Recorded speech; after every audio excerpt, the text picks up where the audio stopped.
Blessed Sunday morning po sa ating lahat. So today is March 2, 2025. So ayan guys, meron po pala tayong today's verse ngayon.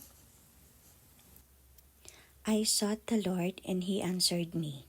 He delivered me from all my fears. Psalm 34:4.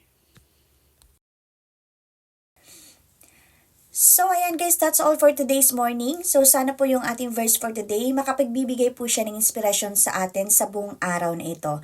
And ayan po, sa lahat po ng mga nanonood ngayon, sana po nakapagsimba po ang lahat. Okay, kasi Sunday po ngayon. And ayan po, maraming salamat po sa inyong panonood and ingat po tayong lahat.